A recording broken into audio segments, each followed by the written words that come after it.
नमस्ते।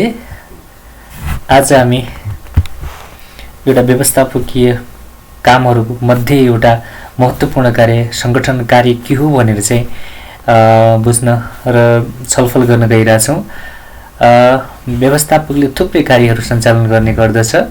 सङ्गठनका उद्देश्यहरू हासिल गर्ने सिलसिलामा चाहिँ व्यवस्थापकले आफू र आफ्ना मातहतका कर्मचारीहरू मार्फत विभिन्न कार्यहरू सम्पादन गर्नुपर्ने हुन्छ। जस्तै योजना बनाउने, सङ्गठन गर्ने, कर्मचारी व्यवस्थापन गर्ने, त्यसैगरी निर्देशन दिने, नियन्त्रण गर्ने, सञ्चार गर्ने कार्यहरू पर्दछन्। बेसिक आधारभूत कार्यहरूमा चाहिँ व्यवस्थापकले सङ्गठनको कार्य पनि गर्दछ। सङ्गठन कार्य भनेको सङ्गठनले आफूले राखेका उद्देश्यहरू हासिल गर्नका लागि आवश्यक विभिन्न किसिमका स्रोत र साधनहरू, जस्तै आर्थिक स्रोत, भौतिक स्रोत, मानवीय स्रोत र अहिले प्राविधिक स्रोत पनि थपिएको छ। यस्ता स्रोतहरूको उचित व्यवस्थापन गर्ने, खोज गर्ने, हैन, सङ्कलन गर्ने र व्यवस्थापकीय कार्यलाई, यस्तो गर्ने कार्यलाई चाहिँ हामी सङ्गठनको रूपमा चाहिँ परिभाषित गर्न सक्छौँ। सङ्गठनले आफ्नो उद्देश्यहरू हासिल गर्नको लागि यी विभिन्न क्रियाकलापहरू सञ्चालन गर्नुपर्ने हुन्छ। सङ्गठन कार्यलाई एउटा परिभाषालाई हामी एउटा प्रक्रियाको रूपमा पनि बुझ्न सक्छौँ। सङ्गठन कार्य भनेको वास्तवमा चाहिँ सङ्गठनमा चाहिँ सङ्गठनले राखेका उद्देश्यहरू हासिल गर्नको लागि विशिष्ट कामहरूको पहिचान गरिन्छ। सर्वप्रथम ती कामहरूलाई योग्यताको आधारमा विभिन्न कर्मचारीहरूलाई योग्यताको आधारमा सुम्पिन्छ। उनीहरूको अनुभवको आधारमा, विज्ञताको आधारमा चाहिँ काम दिइने गरिन्छ र उपयुक्त काम दिइसकेपछि त्यसको लागि आवश्यक अधिकार र दायित्व पनि निर्धारण गरिन्छ र सम्पादित कार्यहरूको मूल्याङ्कन गर्नुपर्ने हुन्छ त्यसपछि। र त्यसको लागि एउटा दायरा मापनको टुलहरू चाहिँ निर्धारण गर्ने काम पनि अर्गनाइजिङभित्र पर्दछ। त्यस्तै गरी हामी यो सङ्गठन कार्यलाई चाहिँ एउटा संरचनाको रूपमा र प्रक्रियाको रूपमा दुईटा तरिकाले हामी बुझ्न सक्छौँ। सर्वप्रथम हामी सङ्गठन संरचनाको रूपमा भन्नुपर्दा सङ्गठनले राखेका उद्देश्यहरू हासिल गर्न जुन कार्यहरू सम्पादन गर्नुपर्ने हुन्छ, सर्वप्रथम ती कार्यहरूलाई चाहिँ एकरूपताको आधारमा चाहिँ विभाजन गरेर सक्षम वा योग्यताको आधारमा, विज्ञताको आधारमा विभिन्न कर्मचारीलाई सुम्पिने कार्य गरिन्छ। यो नै सङ्गठनको संरचना हो, संरचनाको परिभाषा हो।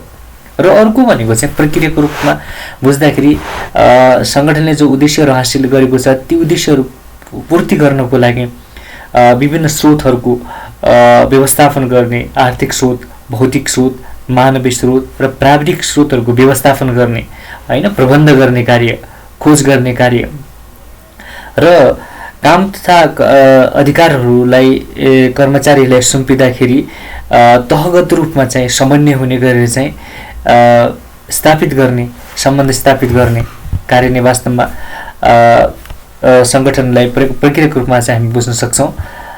त्यसै गरी अब हामी निष्कर्षमा बुझ्नु पर्यो भने सङ्गठन कार्य भन्नाले व्यावसायिक सङ्गठनका उद्देश्यहरू हासिल गर्नका लागि विभिन्न कार्यहरूको पहिचान गर्नु पर्यो।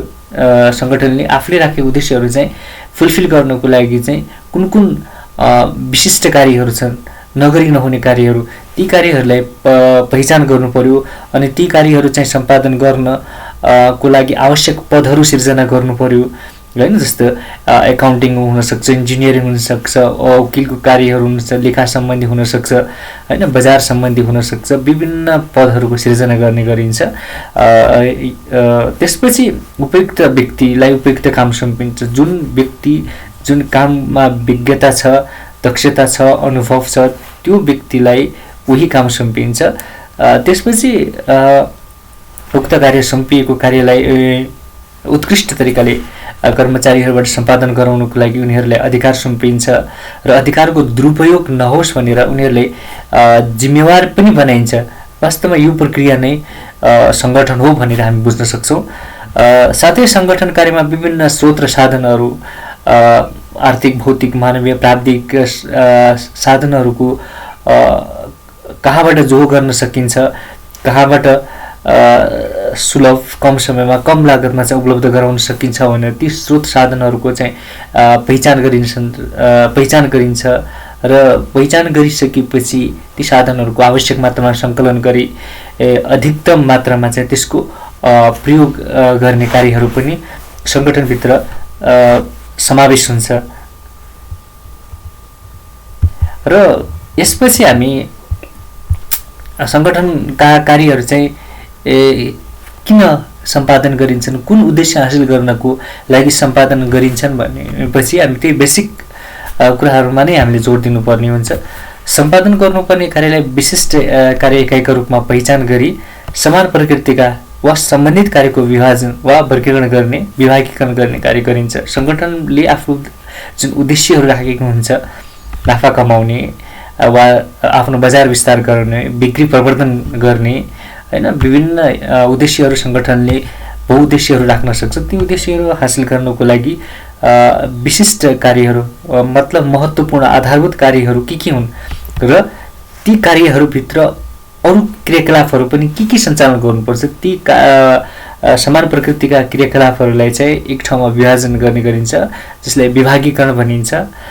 जस्तै एउटा सङ्गठनमा चाहिँ उत्पादन विभाग, बिक्री विभाग, बजार, लेखा, त्यस्तै मानव संसाधन विभाग भनेर जसरी हामी वर्गीकरण गर्न सक्छौँ त्यो नै विभागीकरण हो। अनि विभागीकरण गरिसकेपछि कार्यहरूलाई योग्यताको आधारमा उचित व्यक्तिलाई उचित काम सुम्पने गरिन्छ, जसले गर्दाखेरि व्यक्तिले छोटो समयमा कम स्रोत र साधनमा बढी प्रभावकारी तरिकाले प्रोडक्टिभिटी गर्न सक्छ, उत्पादन बढाउन मद्दत गर्दछ। र सुम्पिएको कार्य सम्पादन गर्न अधिकारको प्रत्यार्जन पनि गरिनु पर्दछ। बिना अधिकार कार्य सम्पादन गराउन सकिँदैन। जुन मात्राको काम दिएको छ त्यही मात्राको अधिकार पनि कर्मचारीलाई सुम्पनु पर्ने हुन्छ।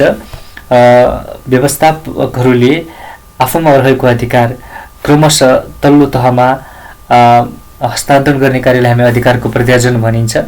र अधिकारको दुरुपयोग नहोस् भनेर उनीहरूलाई दिएको अधिकार कामको लागि चाहिँ जिम्मेवार बनाइन्छ, जसले गर्दाखेरि कर्मचारीहरू सावधानीपूर्वक आफ्नो दक्षता र क्षमताको उपयोग गरेर चाहिँ कार्यहरू सञ्चालन गर्न सक्षम हुन्छन्। त्यसै गरी विभिन्न कार्यहरूबीच समन्वय स्थापित गर्नुपर्ने हुन्छ।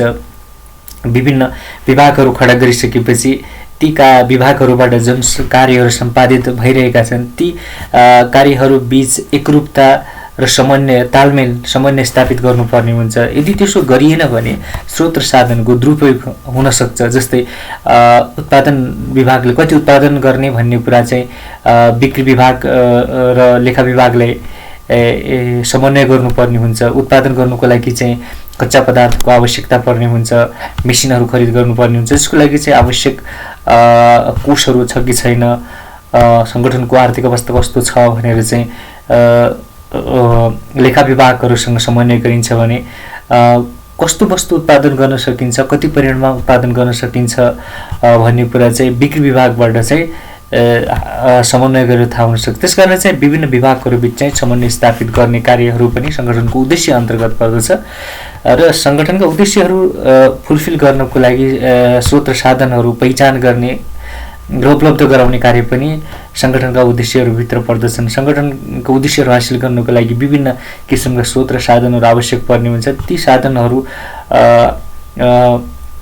पहिचान गरिसकेपछि कार्यहरू सम्पादन गर्नुको लागि चाहिँ कर्मचारी र विभिन्न विभागहरूमा चाहिँ उपलब्ध गराउनु पर्ने हुन्छ। यो कार्यहरू पनि सङ्गठनको उद्देश्यहरूभित्र पर्दछ। हस्, थ्याङ्क यू।